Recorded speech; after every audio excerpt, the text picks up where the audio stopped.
What's going on, everybody? Welcome to the Backpacking Podcast. We are a three-man crew tonight. We have the King of Kentucky Backpacking with us tonight, Mr. Backpacking with Jason, sir, on the show with us tonight, man. Much love there. Much love. Yeah, brother. We're glad to have you on here. As always, I'm John Kelly with my good friend, the redheaded, I will call you the Prince of Kentucky Backpacking, since you're sitting there with your father right now. Yeah, backpacking with Dad. We're backpacking with Dad tonight. So he's not actually my dad, for the record. Yeah, I had somebody congratulate me on having children with that shirt you all got backpacking with Dad. He was like, "Oh, I didn't know you was expecting. Awesome, man. You're gonna be a dad." And I was like, "No, I'm not. It's a joke. It's a joke." And I want to say I am so excited. Got to talk to her a little bit before we started. Niki, she is going to be our guest tonight, and the things that she's done. So she just hopped on. And she's like, yeah, I'm out sailing right now. And she's telling me all about her boat and the boat that she's on. And her story is absolutely amazing. It's everything from, I mean, it seems like she's done it all. And I'm sure that we could talk for hours and hours. We're going to do an hour tonight, but we got to do something real quick, though. Okay. They're already busting on you, bro. Oh. Mark goes hiking. Time for Stringer to have merch. Oh. And here's the response. Mark, you know it ain't happening. You know it ain't happening. So they're funny, folks. All I can say is just keep sending out the messages. Let Jeremiah know that we have a need for a what's going on hikers backpacks, jackets, shirts, hats, stickers, you name it. We want it all. We want it all. Am I right, Jason? I was going to say a Go Next might be on there, but maybe. Diss me with the Go Next. Yeah, we could get a sponsored Go Next shirt. That would be pretty sweet. So what's going on, hikers? That's not too bad, though. I'll work on it. Yeah, I'll work on it. But enough about me. Enough about me. I want to bring in our guest tonight because I know it's going to be. Look, All Things Outdoor says I'll get a Kentucky University tattoo before University of Kentucky. Jeremy, come on. And they're asking for Jason merch. One Life, Live It. Oh, there you go, Jason. Got one life, live it. Nice. He's got the soundboard. So, hilarious. Yeah. Anyway, enough about me. Our guest, she is trained as a chef, an EMT, rock climbing.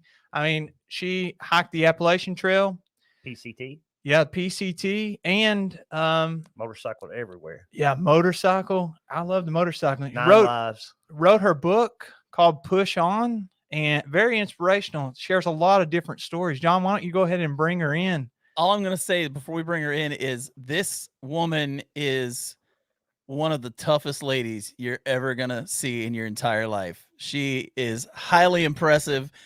Just reading her story is unreal. And on top of it all, she has one of the coolest accents you're ever going to hear in your life. So we're going to go ahead and bring in Miss Niki RELLON right now. Yeah. How are you, Niki? Hey, awesome. Hey, Niki. So beautiful catamaran in Georgia, Jekyll Island. I just sailed from Brunswick on a different boat, left my own boat, left my cat behind me, and I'm right now in Jekyll Island, and we're heading tomorrow south on the way to St. Augustine. Wow, that's awesome. Golden Isles and all the beautiful little tiny harbors.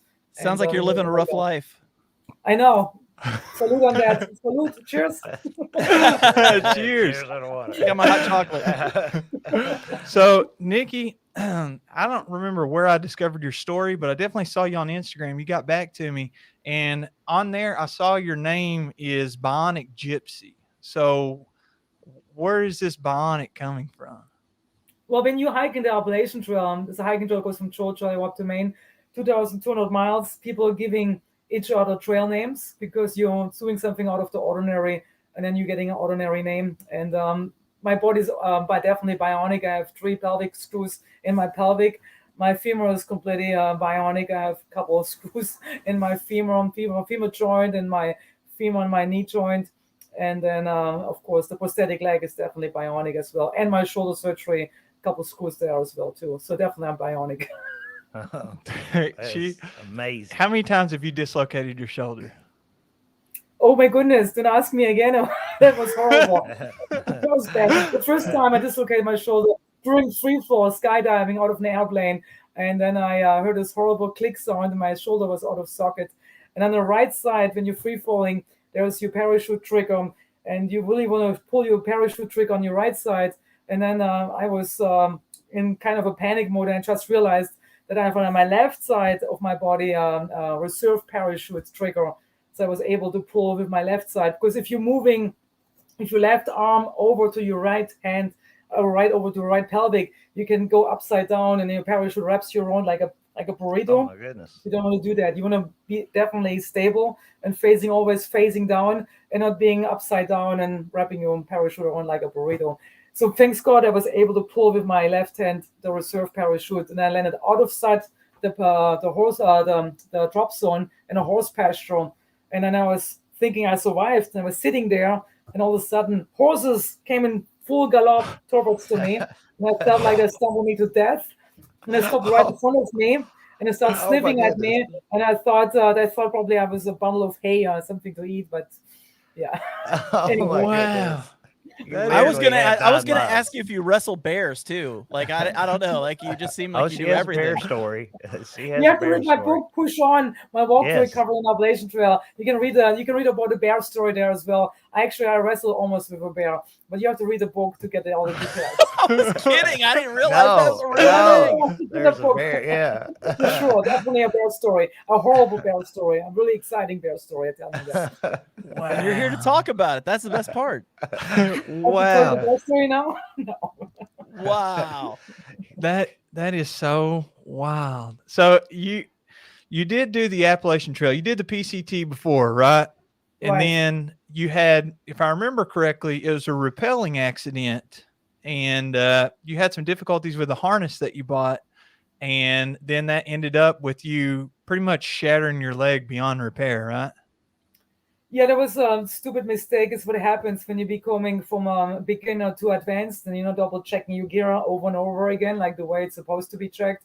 So my harness was in someone else's truck when I did a rappel the weekend before, and then I just followed up the following weekend with him at the same location, and I just grabbed my harness at 4 a.m. in the morning, because when you're doing canyoneering, it's not rock climbing.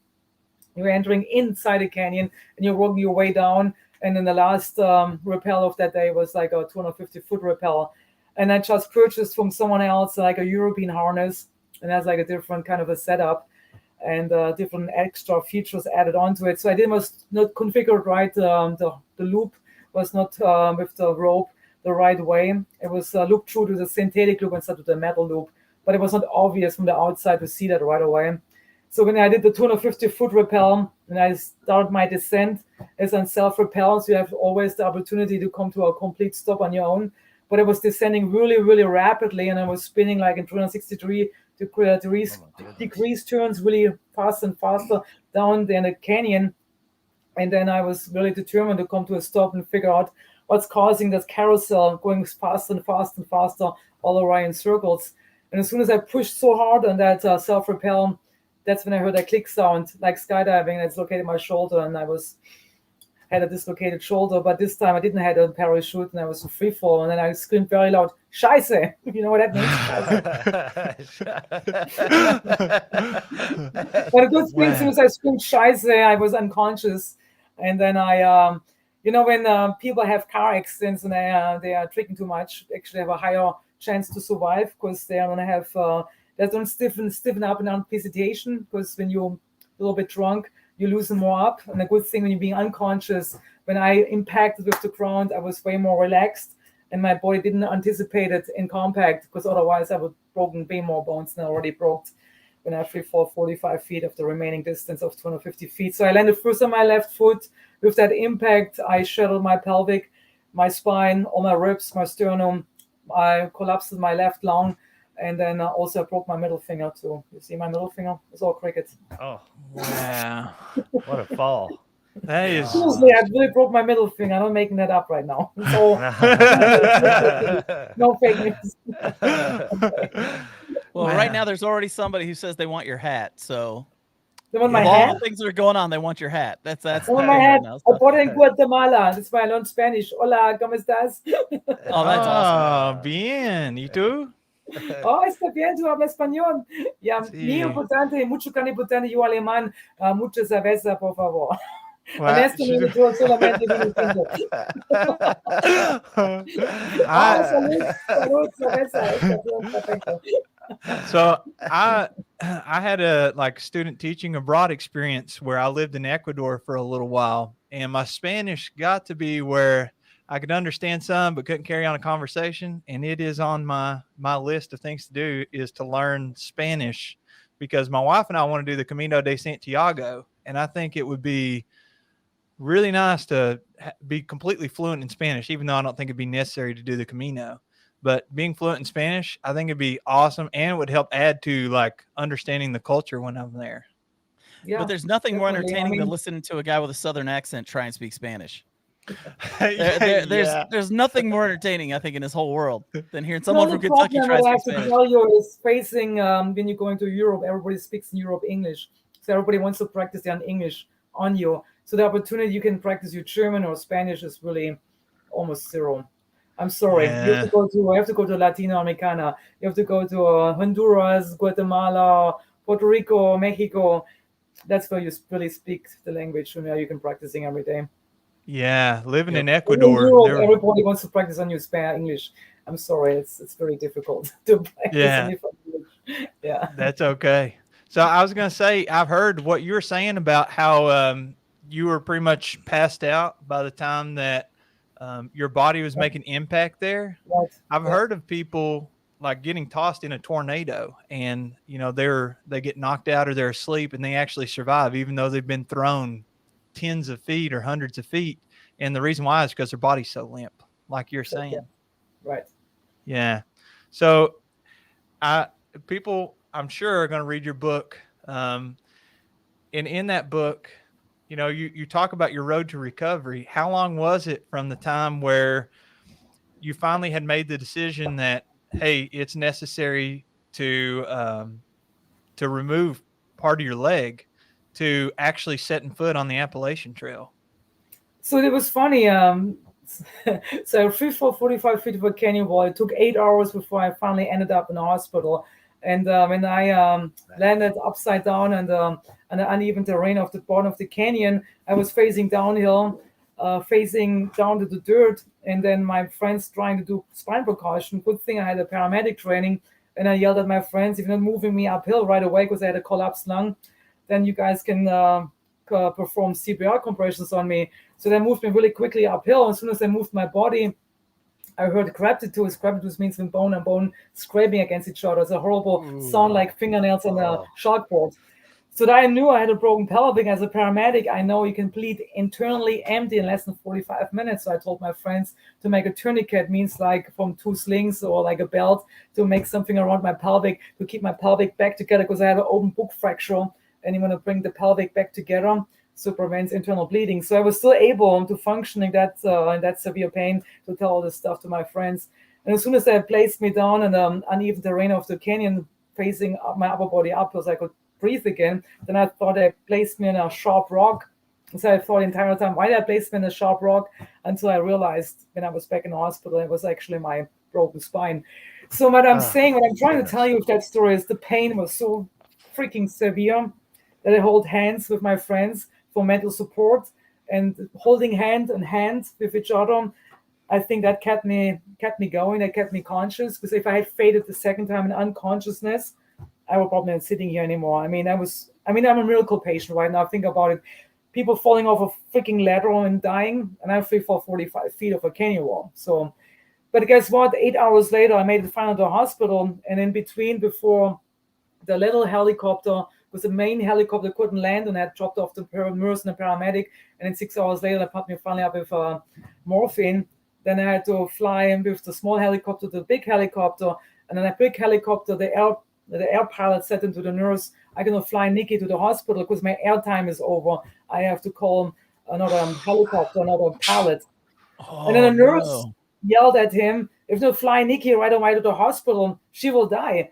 And that's the first time I realized, oh my goodness, I'm dying. Yeah. Oh man. Freaking hilarious, because I was not aware. I was just occupied with my pain the entire time. I'm just sitting here. I'm just sitting here listening to you talk about this. You're like, and it's freaking hilarious. And I'm thinking, you're dying. This isn't that funny.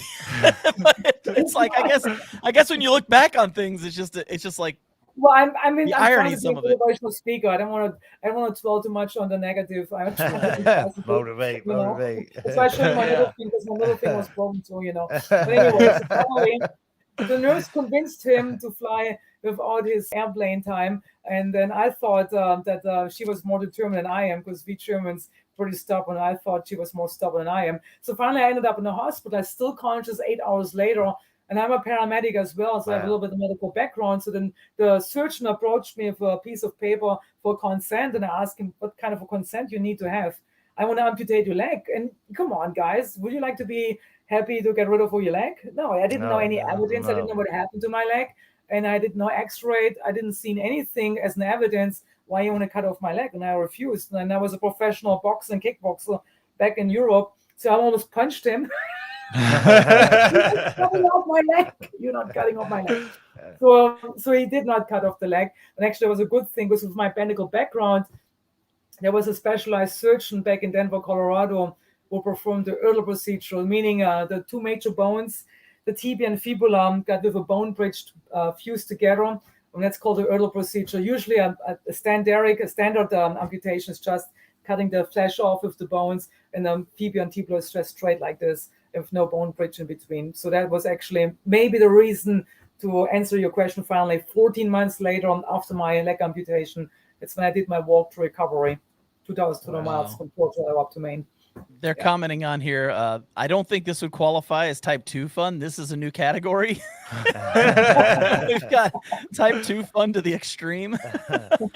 Yeah. And anybody watching the live stream right now, if you have anything that you want to ask Niki, by all means, y'all can type it and hopefully we can show it. I know Jason, he read your book or listened to it on Audible, and amazing, absolutely amazing. You do have 9 lives, without a doubt. 9 lives, that's for sure. I had a question though. You got to do the PCT, and I know you got to do the AT later on. But can you say maybe some of the differences that you had of doing the Pacific Crest Trail to the Appalachian Trail? Of just the different things, maybe the people, the trail towns, anything maybe like that? Yeah, absolutely. The Appalachian Trail is definitely more like a party trail. The reason I'm saying it's a party trail is because you can get off the trail every couple of days, 3 to 4 to 5 days. You have an opportunity. There's a trailhead, and you can hitchhike off into a town. And then it's awesome. This is trail magic. You met people you never met before, people inviting you into your homes. And it's very social, and it's very awesome. But the Appalachian Trail is hardcore because it has no switchbacks. The Appalachian Trail is straight up and straight down. So it was, I hiked the Pacific Crest in 2006 with 2 legs, and I thought, how easy peasy, I can just walk like easy way switchbacks. No, in Georgia, it goes straight up and straight down. Straight down. You really would like to have hiking poles to feather yourself down, because it really hurts your knees. So I was really surprised about it, because I thought the AT is easier. It's not. It's hard and it's easy in the same time, because the easy part is that you can get off the trail. The hard thing, it is no switchbacks, and you have to go straight up and straight down. For example, when you hike through the desert, you have to carry so much extra water because you hike through the desert. Big time amount of weight. Every ounce counts. People cutting even down their toothbrushes in half to save more weight. Think about how much extra weight you have to carry just going to the desert, meaning that's why the AT is easier in a way, that you don't have to carry all these extra supplies. Hiking to the Sierras in a heavy snow year like 2006, we didn't even saw the trail anymore. We had like snow caps, and we had to have self-rescue. We have ice axe with us. We have snow crampons just to get ourselves to the Sierras. And the Sierras is like a hike over 2 weeks just to get from one end to the other end, meaning you have to carry also 2-week supply of food. Food supply heavy, you know what I'm saying? So that means extra weight, extra more strength on your body. So the AT, better able, the fact of the matter, you can get off the trail resupplying and don't have to carry that much weight. That makes a big difference. But definitely hardcore up and down rock scrambles. It was more like rock scrambles up in Maine, like in the high mountains, all the way up. Katahdin is definitely a rock scramble. Katahdin is definitely a hardcore mountain too. Yeah. I was going to ask you about the New Hampshire, the whites, like when you was going through that. Yeah. Yes, the Mount Jefferson, Mount Washington, and that area. That's pretty beautiful. I've actually been in that area. Beautiful, but then you're out of the woods because the Appalachian Trail is a hike to the woods, and then the White Mountains, there's no more trees, so you're being in a hammock. But I really enjoyed. I was in a hammock. That's right. That's right. You was in a hammock. There's nowhere to hammock up there. They have like these beautiful mountain huts, and they have delicious food, and tourists paying big time money to be able to sleep in like a bunk, and they let us sleep in the common area where the people had the meals, and they let us just sleep on the ground there, and that was really, really nice. So I didn't even had to carry my hammock at that point, and the entertainment was awesome because even they had like a theater place in one of the huts. So with the tourists who paid big time money, so they fed us for free, and we saw the little tiny entertainment. I mean, it's beautiful. I mean, it's very unique, and the beautiful about the AT and the PCT because they're so unique from each other, so different. They are completely two different trails. And if the both would be the similar, it would be not the same as excitement. Then, but the fact of the matter, they're all really different, way different from each other. Yeah. I really enjoyed.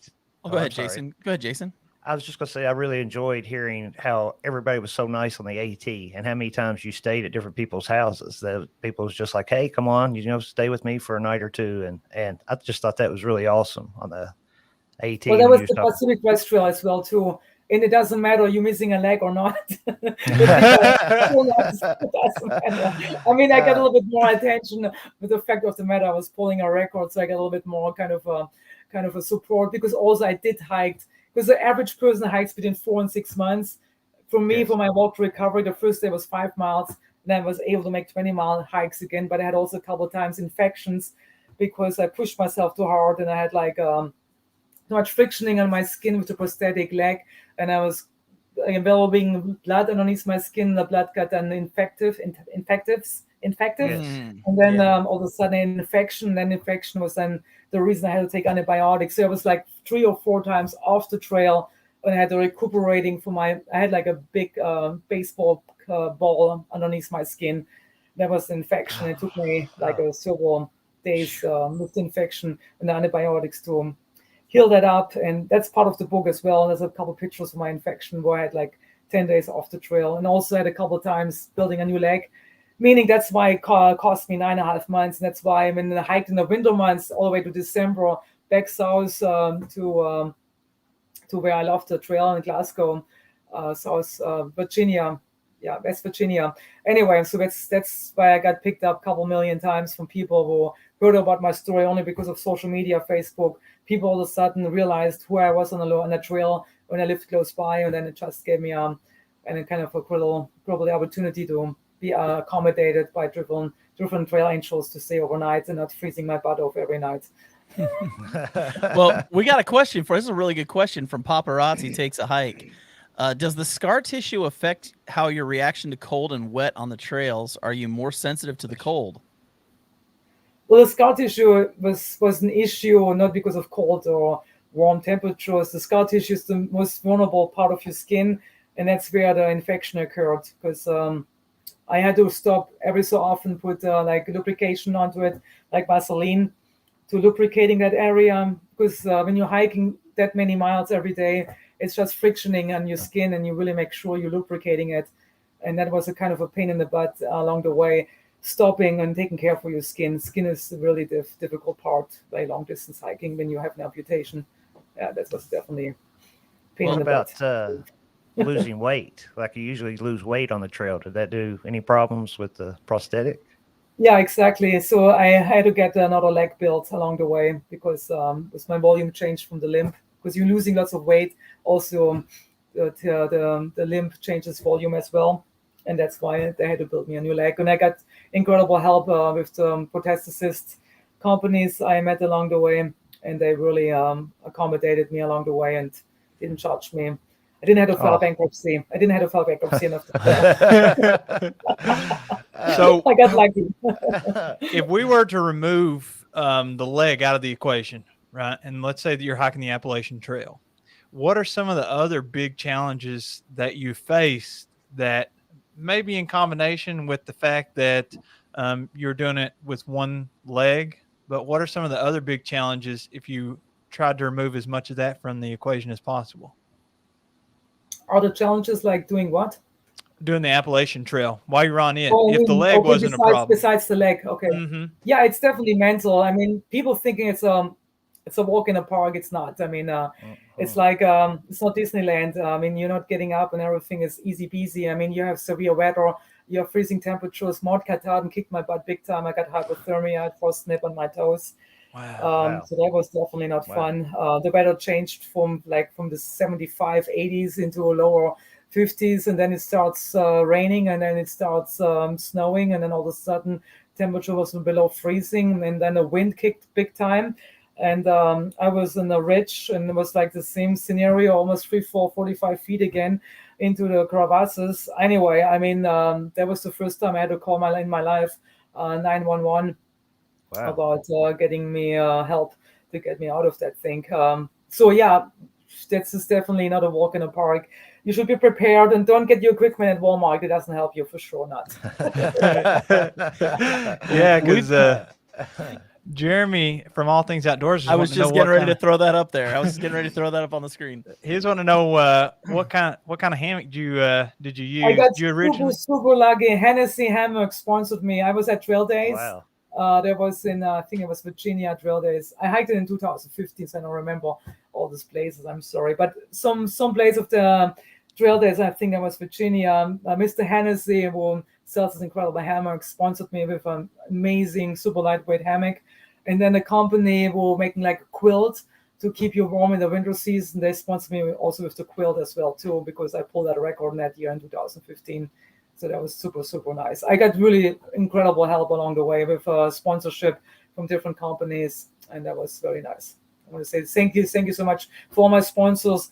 Hyperlight Mountain Gear also sponsored me with an ultra lightweight I got one of their backpacks. Yeah, I appreciate that's that too. Great. I think we've also got Hyperlight Mountain Gear, you rocks. Thank you so much. Well, we got a comment on here from Derek Hughes. He said, "Gypsy, you are inspirational. I walked half of the West Highland Way last week in Scotland, and I thought I was tough wild camping 5 days, and in 5 minutes you've humbled me beyond words. Respect." So that's awesome. Yeah, that's a great comment. For you.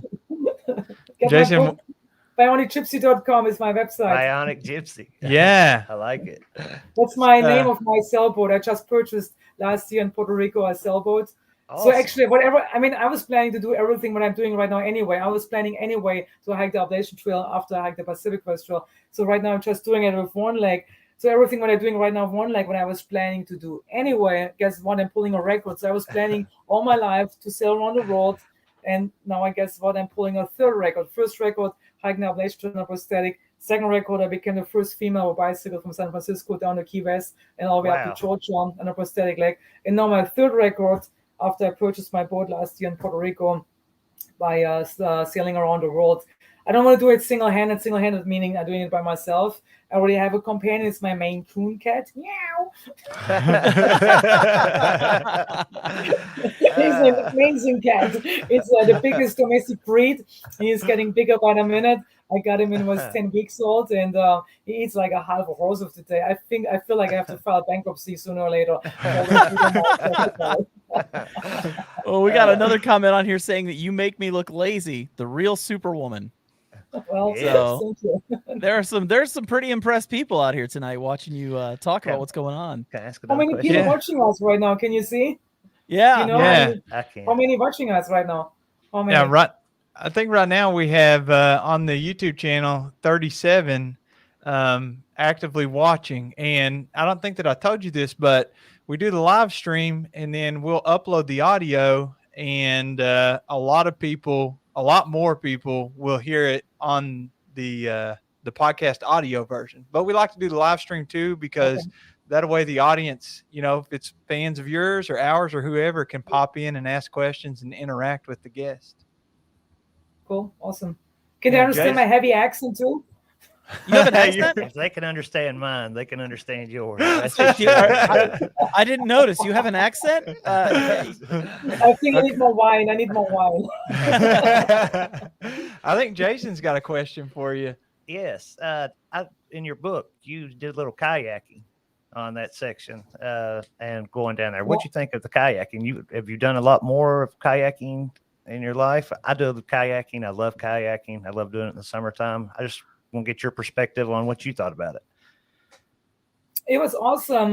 It was a little bit challenging trying to figure out where you can get the kayak, like renting the kayak. The rental companies then didn't make it easy for you to make the whole distance. The whole distance was like over 10 days long from Shenandoah River. It was like in Glasgow. That's where I got off the trail, got a hitchhike ride all the way up. And I forgot the name of the area where I finally launched with the kayak. But guess what?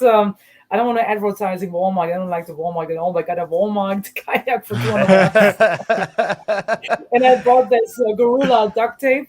You know, Gorilla duct tape? Oh, yes, definitely. Anyway, yeah. So I know at times the river, because it was not really a heavy snow season or rain season. So the river was really shallow and a bunch of rocks can scrape you open in no time. Yes. So I put heavy duty Gorilla duct tape underneath on the bottom. I think that really helped a lot. And then, so you went through some rapids, little rapids here and there. Yeah, that was actually really scary. And I had a companion, and he, if I would have gone by myself, I would probably have hiked around it. It will take the rest of the day. But I saw him, he made it, and I thought, of course, your ego, because you see someone else doing it. Oh, then absolutely, I can do I'm going. Yeah. Then right, and that was my trouble, because then it was like this gigantic boulder, and I got capsized sideways, so the kayak was facing parallel to the coast, and then the current was pushing against my kayak, and it's all plastic, and the plastic all starting bending with all the gear inside. Goodness. And then my buddy was already down somewhere on a sandbank, and he didn't show up. I was waiting for 30 minutes. My kayak was squeezed more and more like a sausage, tighter and tighter together. And he didn't show up. He didn't show up. And then I thought, what the heck happened to him? Maybe he got injured.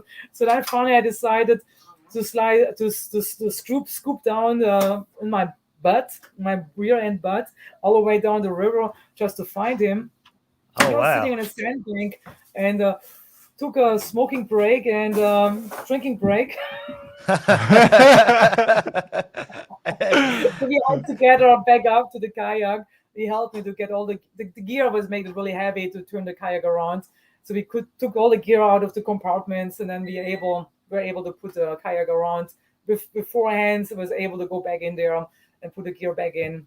And then the kayak survived. Amazing. $200 kayak from Walmart survived. Amazing. Awesome. And I made it down the river. But that was the most challenging part, having him, not knowing what happened to him. And yeah. But you should read the book. I don't want to get too much more in details about that, because I think I already insulted him too much. I changed his trail name anyway, so it's anonym on that book. But I think when you read in the book, the story gets more in details about what really happened. Niki, you are amazing. I mean, skydiving, motorcycling, cycling, sailing, kayaking, backpacking. I mean, well, heck, kickboxer, boxer. That is amazing. That's absolutely awesome. Well, here's a question for you: is the CDT for the Triple Crown in the plans? Ooh, nope, not at all. No. Sailboat. That was definitive. That was not even like there was no like break at all in that. Not at all. No. I don't need a stupid crown. I don't have to be a triple crown. I don't need a crown. No. My life is right now my sailboat, and I have a commitment right now. I have a Maine Coon cat. I just got him a year ago. Those are huge cats. Yeah, he's eating like a half a horse a day. Cats. Pretty soon I have to file bankruptcy because of the amount of food he eats. Anyway, no, I mean, I'm committed to my sailboat. My sailboat is my last bucket list because it's plumbing, electricity, it's navigation, it's circle. I mean, it's everything. Even psychology, dealing with different crews and being a shrink and dealing with each other. I mean, it's definitely kicking your butt big time. I mean, CDT is probably a cool trail, but I like to socialize with people, and the CDT is way more kind of even interacting with that many people in compared to the PCT and the AT. It's a little bit more isolated, and you have to do bushwalking on your own. No, I think I did enough hiking in my life. Well, here's another question: if you could do either the PCT or the AT again, which would you choose? Well, definitely I would did the PCT again if I had two legs. With one leg, I would do the AT again. But with 2 legs, definitely the PCT. I mean, with one leg, I cannot think myself I can pull off the PCT with one leg. In a heavy snow year, on heavy fires, what happens right now again and again with the firearm, I don't know. Yeah. I mean, the PCT is amazing. It's amazing. It's the best trail. It's the best long distance trail I think exists on this planet Earth. I hike into the Sierras in a heavy snow year, hiking to snow caps, and being 2 weeks in the wilderness where nobody can get there besides helicopter or by foot. It's very rare. I mean, only a few percentage on the planet Earth can say they hike the Sierras in a heavy snow year. It's beautiful. It's good. It's great. We've got a comment from earlier in one of our conversations. I can understand her accent, but not Mr. Backpacking with Jason. So that's a Kentucky accent. Need some vino. Also, Karen Griswold wanted to say, I agree with Derek Hughes. You are truly an inspiration. I live in New Hampshire and I hike the Whites. I will forever have you in my heart where I'm struggling up those beasts. Total respect, girl. So thank you. Really good comments out there. So even in purchasing my book, Push On, my walk to recovery in Appalachian Trail, for everything that I say into my book is a memoir. It goes back and forth in time. I also did skeleton races in Switzerland right after my leg amputation. It's like a bobsled, but this is like a sled. It's like a skeleton. You're going face down in like an ice tunnel with like 90 miles per hour. What I'm trying to say is, like a year later, there was a lady with lupus who hiked the Appalachian Trail, and she claimed herself that she hiked it. And the following year, she claimed herself she hiked the Pacific Crest Trail. So nobody peed on my legs so far yet that I did anything make up. Because in my book, for everything what I say in my book, there's evidence, there's pictures. And you Google my name, Niki RELLON, and when I hiked the Pacific Crest Trail, when I did the motivational speaking engagement at the Appalachian Trail Conference, there's actually 2 people got up in the audience in 2006 who actually was with me on the trail. And then 90% of the people got off the seats where I was asking who saw me on the trail in 2015. So what I'm saying is everything what I'm telling in my book, I have evidence, and I'm not a con artist. And I think it's horrible that this woman who hiked a year later with lupus made that whole thing up and didn't made it for real. It sucks. I just want to say that it's not good. Yeah. Somebody made it up. Yeah, I didn't know anything about that, but I'm sure that would be very frustrating, because when other people say that they're doing that kind of stuff and they're not, it discredits you, and that's not fair to you.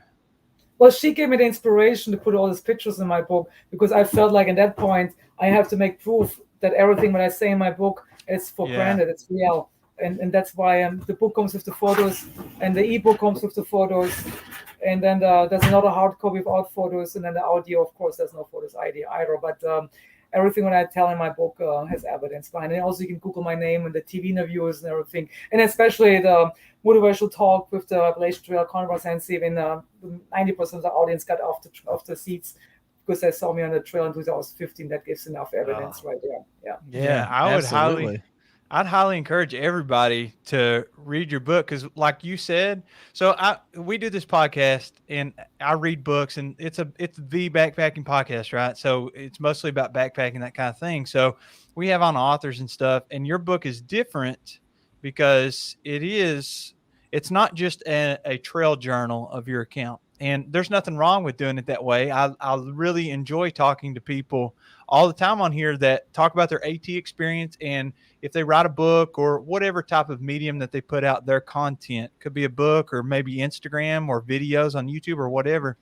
But yours is different because it not only has an account of what you did on the Appalachian Trail, but it also has all those stories of what your life has been like. And you've done so much and are so inspirational and motivating and interesting that I would highly encourage anybody to check it out, because I think different is better than better. And that's what you are. Well, I've read a couple of trail journals, and then after a while, it's just you hiking another 20 miles, you're hiking a break in between with a peanut sandwich, butter sandwich, I mean, it's always the same thing after a while, right? And that's why it's just not a linear story. So the story breaks up. So it's like I have like the side stories, like I'm going back when I hiked the Pacific Crest Trail, and I had like a severe river crossing, and then comparing the river crossing from the AT to the PC team. So And then I just think it makes it more interesting reading a book like as a memoir. A memoir is like an autobiography and tells you more about it. I mean, there are like some negative reviews on Amazon was saying, oh, it took her 3 chapters before she starts hiking the trail. Well, that's why my subtitle is called My Walk to Recovery, meaning I have to explain the story why it came to a recovery story. I have to explain the accident and everything. And of course, it takes a couple of chapters before I can start hiking the trail. But anyway, I always it's the good, the bad, and ugly. You're always getting good reviews, you're getting bad reviews. But I think the reviews on Amazon are pretty outstanding. I have like a 4.8 star review. 5 is max, so I'm doing pretty good. Yeah, no, that's awesome. We do have another question for you. Chris Aconi is on here and wants to know, do you plan on circumnavigating? Yeah, it's a journey, it's not a destination. So I'm planning right now. I mean, it's already part of the circumnavigation that I purchased the boat last year in Puerto Rico, sailed down to Dominican Republic. I painted the boat pink. I'm only one of a few boats with actually pink, and actually I have a story painted on my boat as well. My cat is called Lucifer, is painted on my boat, and it's written down Lucifer. Then you can see me falling off a cliff, so it's like a hiker, like a little figure falling off the cliff, and then a shark tooth in the front of the boat. With the Black Widow. You know the Black Widow, it's the male after sex. Just kidding, but it's true. Anyway, so I had all these kind of images in my head I want to put on my boat. And then one guy came up into my boat and said, hey, Niki, all your images are amazing, look really incredible, but it's all negative. The Black Widow eats the male, you falling off the cliff, the shark teeth eats someone along the way, and Lucifer is that's not positive either. So, oh my goodness, you're right. I didn't realize that. But anyway. So Neptune kept me alive from Puerto Rico to Haiti, to Dominican Republic, to the Bahamas, to West Palm Beach, and right now to Georgia, Brunswick. And Brunswick, that's where I'm planning to stay another year from now on, to doing all the upgrades, more solar panels, better battery bank, and then navigation system has to be kind of improved, all the good stuff. And then I will go back to the Bahamas, and then probably Cuba, and then keep on going. For sure. All the way, the long way around. The long way around. One life, live it. That's right. I want to add one thing. Live it. So for people that are just listening to this, I know that Nikki's already said this. Let me reiterate that she actually is on a boat right now. And so if you hear anything in the background, she is actually on the water as we speak. Now, with that said, I think Jason, he had something that he was wanting to ask. Well, in your book, I really, your recovery, the way that you had in the book, I thought that was pretty amazing. Everything, as Jeremiah was talking about earlier, it's just not about the Appalachian Trail or the PCT. It's a whole about everything about you. And I thought everything of that was very interesting, and hearing your recovery, because I know that had to be very, very painful, and just with the mind and having everything to go do the Appalachian Trail. That's just amazing. I mean, absolutely amazing. Blows me away that you was able to do it and finish it, and the mindset of finishing it. Because I'm sure there was many times, so many bad weather nights that you was ready to get off the Appalachian Trail and just say, forget it. I'm not going to finish it. But you did finish it, and you pushed on, as the book goes on there, push on. And I just thought that was amazing through your recovery and how you explain different things through your recovery with maybe some of the good nurses, bad nurses, and rehabilitation and everything. And that I guess I really didn't have a question. I was just want to say how much I was awesome about it. Well, I want to tag something onto there, because this is something I wanted to talk to Niki about.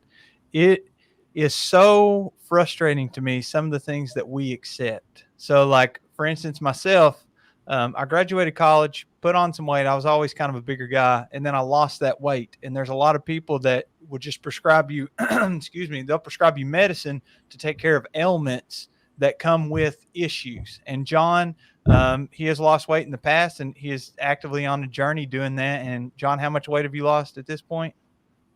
I don't actually know right now.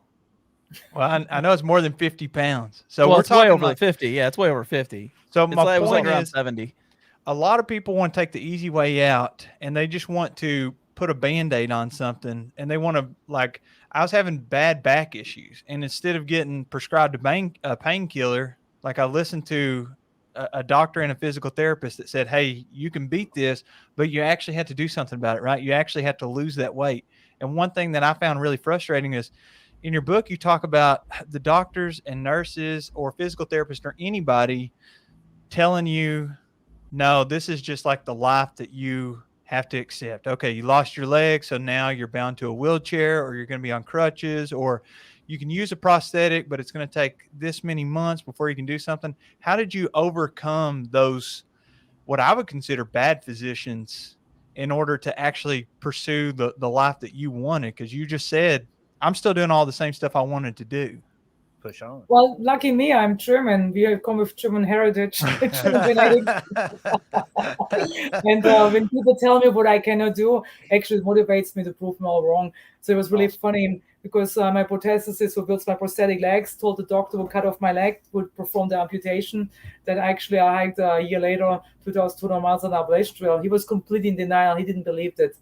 And then after I did hike the Appalachian Trail, I had to see him again because I broke my femur skiing. So after I hiked 2,200 miles, I was skiing again. I broke my femur. So I had to see him for a follow-up appointment. I'm kind of a crazy nutcase. But anyway, and I had a hand-signed copy of my book, Push On, with me. So I was signing that book for the doctor where I amputated my leg. But then I had like 15, 20 minutes waiting time in the waiting room, and I was asking for the patient report because I'm a paramedic, so I know I actually asked that request to read what he writes about me, and then I was reading what he's writing about me. Niki RELLON doesn't follow the prescribed prescription of my pain medications. He asked me too many questions and whatever else negative stuff about me. So guess what? This book stayed with me. I didn't give it to him. Yes, that's awesome. So do you actively water ski? Do you actively water ski right now? I did water ski when I had two legs back in the days, but I don't water skiing anymore. I mean, I did so many things in my life. Right now, I'm staying 100% on my sailboat because this is my last bucket list. Because the bucket list is right now not just sailing, it's just plumbing, electricity, it's chart reading, it's psychology, dealing with different crew because my boat is a 33-foot length boat. So I have a couple of different peoples on the boat once in a while.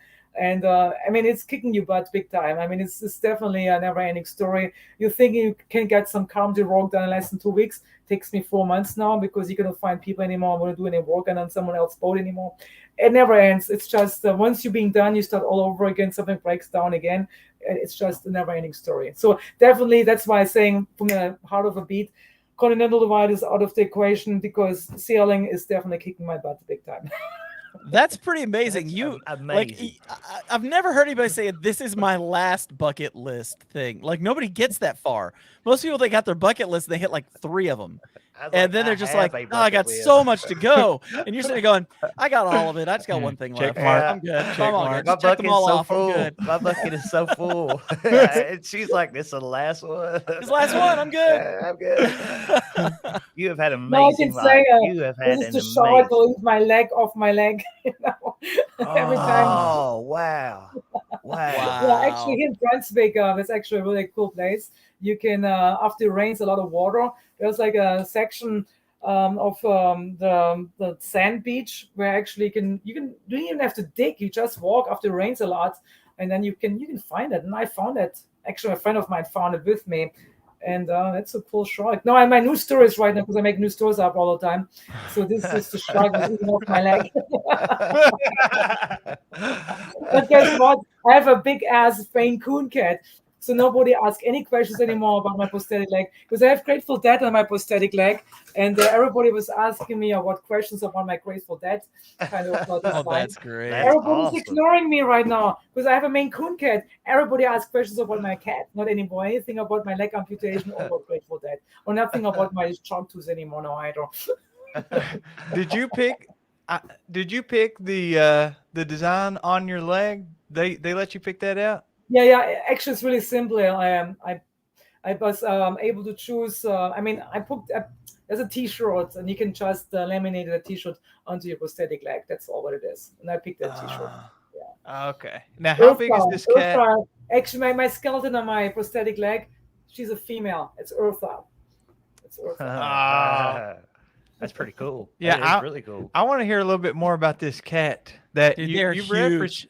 you've referenced a few times, and I've never even heard of this breed. How big are we talking once your cat is full grown? Oh, I mean, he looks like a wild animal. I mean, he has a tail like a raccoon. I had him in a grocery cart, and his tail was just sticking out. And some people will go, "Oh my goodness, you have a raccoon in your grocery cart!" It's too bad. If I would have been on my own boat right now, I could have shown off with my cat, because he will be sitting all over my lap right now, and you could see the tail floating around back and forth. But I'm right now in a beautiful catamaran, and of course it's no allowed for any pets. But anyway, my cat is cool, and if you want to see more pictures of my cat, check out my Facebook page, BIONIC GYPSY, and I have a YouTube channel as well, BIONIC GYPSY. I'm not posting too many videos right now because I'm not ready yet.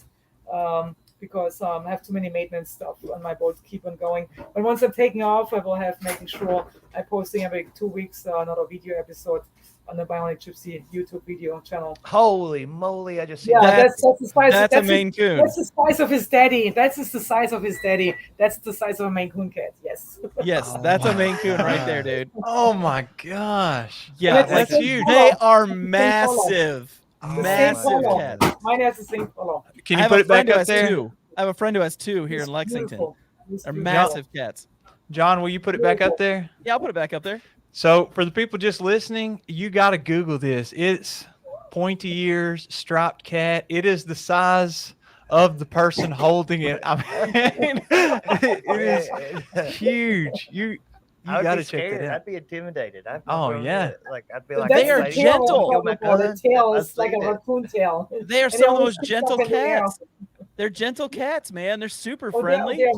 They think they are dogs. They really believe they are dogs. I don't even like cats, and I like those things. I have to tell you, so he swims in the water. So I have him on my kayak. So I talk him to a different sailboat in the distance. And my cat just decides to jump off the kayak after I taught him already how to swim. He jumps off the kayak, swims over this other sailboat. And it happened to be that I have a cat on the boat. So I had a litter box. So my cat used the litter box, pooped and peed in their litter box. I have to rescue my cat off their sailboat. So I have to kayak over to their sailboat. And then guess what? I'm German. They gave me a beer. I got the beer. So my cat has a 7th sense. My cat knows when I need a beer. Oh, that's great. Okay, you just opened Pandora's box. Yeah, you just opened Pandora's box, because this may be the most irreverent question. I'm going to ask it because this is what we do here. What's it like pooping in the woods with one leg? Everybody wants to know. They all want to know. Nobody's asking it. Nobody's asking it, but everybody wants to know. Easy answer. Now you know why I'm wearing a kilt, a Scottish kilt. That's awesome. Now you know. You answer your question. Now you know why I'm wearing a kilt. I knew that question had to be asked. Yeah, we always somehow get to the poop talk on the Backpacking Podcast. They've been asking for it in the comments this whole time. It had to come up, and when you talked about the cat poop, it was like, okay, there it is. Doors open. Let's go. My hiker's hiking behind me all the time. Now you know too. Okay, here it is. I admit it. I thought about asking it. See, I told you they were thinking it. Everybody was thinking it. But a kilt, that is brilliant. You're going to see a lot more guys that have heard that now. And they're also going to start seeing guys camping and backpacking with kilts on. And you're going to ask them why, and they're all going to say, I didn't have to even take my backpack off. I just kept my backpack on, you know. Oh, wow. That's efficient. That's efficient. Her one leg is really strong. That's helpful. It comes easy on and easy off. That is great. So we're kind of getting at the end of the show, but before we wrap things up, I want to give you the chance to tell everybody if they want to follow you more or want to consume some of the content that you've created or follow along with any of your journeys. What are some of the best places that they can check all of that out? Well, if you want to know more about the book, definitely bionicgypsy.com. If you want to follow my daily process, what I'm doing every day, it's not my public page so much anymore. Niki RELLON, it's more Bionic Gypsy Facebook. And then, pretty much YouTube and Bionic Gypsy Facebook. It's the most places you can actually find stuff out about what I'm doing right now every day. That's awesome. And the name of your book one more time? Facebook, BIONIC GYPSY, Instagram, and my Facebook page is my website is bionicgypsy.com. Got you. And what did you say the name of your book was one more time for everybody? Push On, My Walk to Recovery on Appalachian Trail. And BIONIC GYPSY has all the links to the different formats. My book comes in an audiobook, ebook, audiobook, hard copy with photos, and hard copy without photos. So actually 4 different variations of the book, Push On, My Walk to Recovery on Appalachian Trail. It's a good read. It's a memoir, goes back and forth in time. Some people bitched about that it takes 3 chapters before I hike in the Appalachian Trail, but it's my walk to recovery, so I have to tell a little bit about what happened to me, that it became a walk to recovery, so I don't have an expectation that the book starts right away from hiking on. So I have to explain the accident story and everything else too. But anyway, I feel like it's a good read. I got a 4.8 star rating, and a 5 is the max, so I do pretty good right now, the reviews. Yeah, I'll give it 5 out of 5. I give it 5 out of 5. It was an awesome book. Awesome. And when you say you have 9 lives, don't forget to write a review. You have to write a review on my Amazon page. You know I haven't already. I already did give you a 5 out of 5. I started the book and finished it the next day. It was so good. In one day? You read it in one day? It was less than 24 hours. It wasn't all in one day because I started in the afternoon, but I finished it the next day. Yeah, it's really good. I'm telling you, I'm not shooting smoke just because you're a guest. I really enjoyed it, and I think it's different, and it was good. Yeah, so I'm excited. Which format you read? You read the ebook or the hard copy with the photos or without the photos? I like to listen to it. You had the audiobook. Yeah, I did the audio book. Oh, you did the audiobook, okay. Yeah, it's the easiest way, I think, to consume. He's a professional voiceover. He did an excellent job. He was a professional voiceover. He was volunteering on my open request because I'm looking for female voiceovers, and he jumped in and asked me, hey, can you accept a male voiceover? I'm really intrigued with your story, and that's why I got him. And he was the best of all of them. Yeah. Really he did an excellent job. Excellent. Yeah. Yes, definitely. John, Jason, anything that we didn't hit that y'all still wanted to ask Niki before we wrap this up? Niki, do you think that Jeremiah should come out with some T-shirts? Because I really feel like he needs to, and we can't get him to. We can't convince him to. Maybe we need somebody awesome like you to convince him he needs to come out with T-shirts. I mean, you can wear my BIONIC GYPSY T-shirt with my cell board. There we go. That's someone who knows how to sell themselves. Learn some lessons, Jeremiah. She knows how to sell. She knows how to sell things. I did want to ask her one last question. You heard of Grandma Gatewood? I had a little bit of story about it in my book as well too. Yeah. How amazing was that? I mean, your journey on the AT and hers is just both. She was my personal hero. She hiked with the shower curtain as a tent. I mean, and she was already in her 60s, 70s. I don't really remember, but she was definitely out there. And the trail was definitely underdeveloped. It was definitely way, way tougher. There was no easy, heavy. I mean, it had Cuban fiber tent, a Cuban fiber backpack, super lightweight gear. She just had like a little tiny bag hanging around your body and bagged for food along the way. I mean, this people rocked back in the days. I mean, think about my grandparents came from World War II. He was in a Russian concentration camp, and he never told a story about it. I mean, what I'm saying, we're getting too spoiled. We're getting too wimpy. But you're not killed to make you stronger, you know?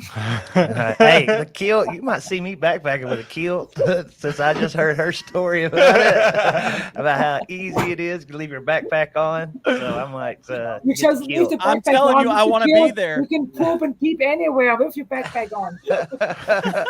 I passed a guy in Oregon with a kilt, wearing a kilt. I thought about getting one, man. A kilt? Yeah. The backpack in. I don't know about around town. I don't know if it's for me, but backpacking, maybe. I just want to be there when either one of you wear one and get pictures. Oh, I'll let you take the pictures, man. Oh, absolutely. I'm ready. John, you got anything else? No, man, I'm good, brother. Awesome. Well, Niki, if you want to hang out for just a second in the green room, we'll put you in there and then chat for a couple of seconds after the show. But I really appreciate you getting back to me and coming on the show. It's been a real pleasure, and definitely go check out her website and her book and everything that she does. It was awesome. Thank you, Niki. Well, thanks so much for having me. Appreciate it. Yes, ma'am. Thanks. That was awesome. Yeah. That was awesome. So, Jeremiah, I have to throw this out here real quick. It has to be seen. Even your wife says everyone wants the stickers. Jeremiah. Bridget.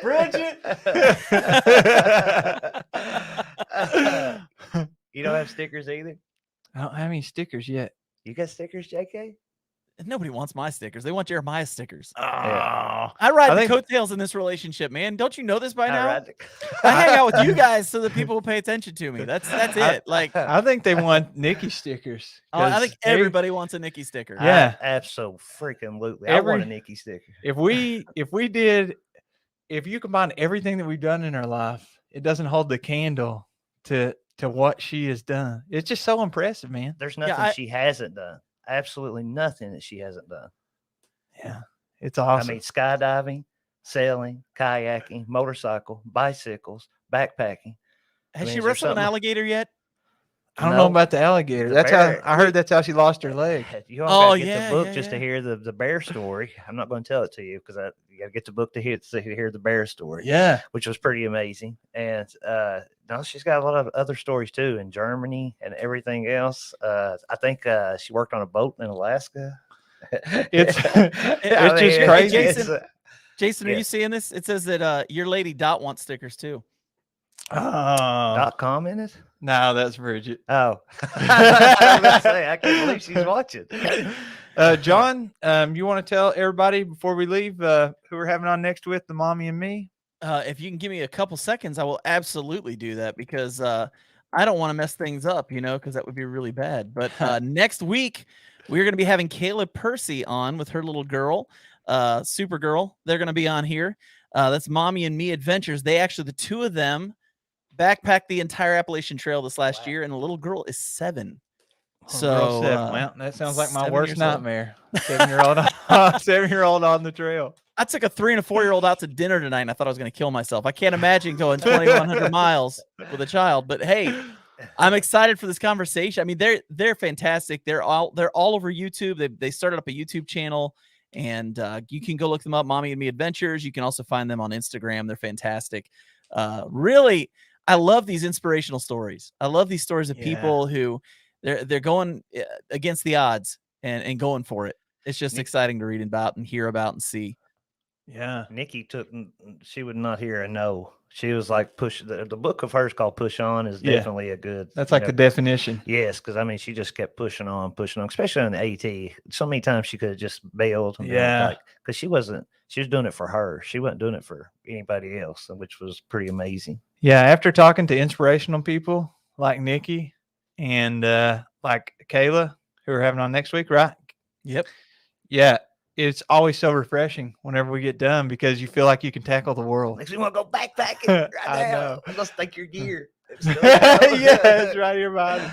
All right, John, wrap this thing up and everybody make sure that you're here next week in order to catch that live stream. And if you're not, make sure you check out the audio version on wherever you listen to your podcast.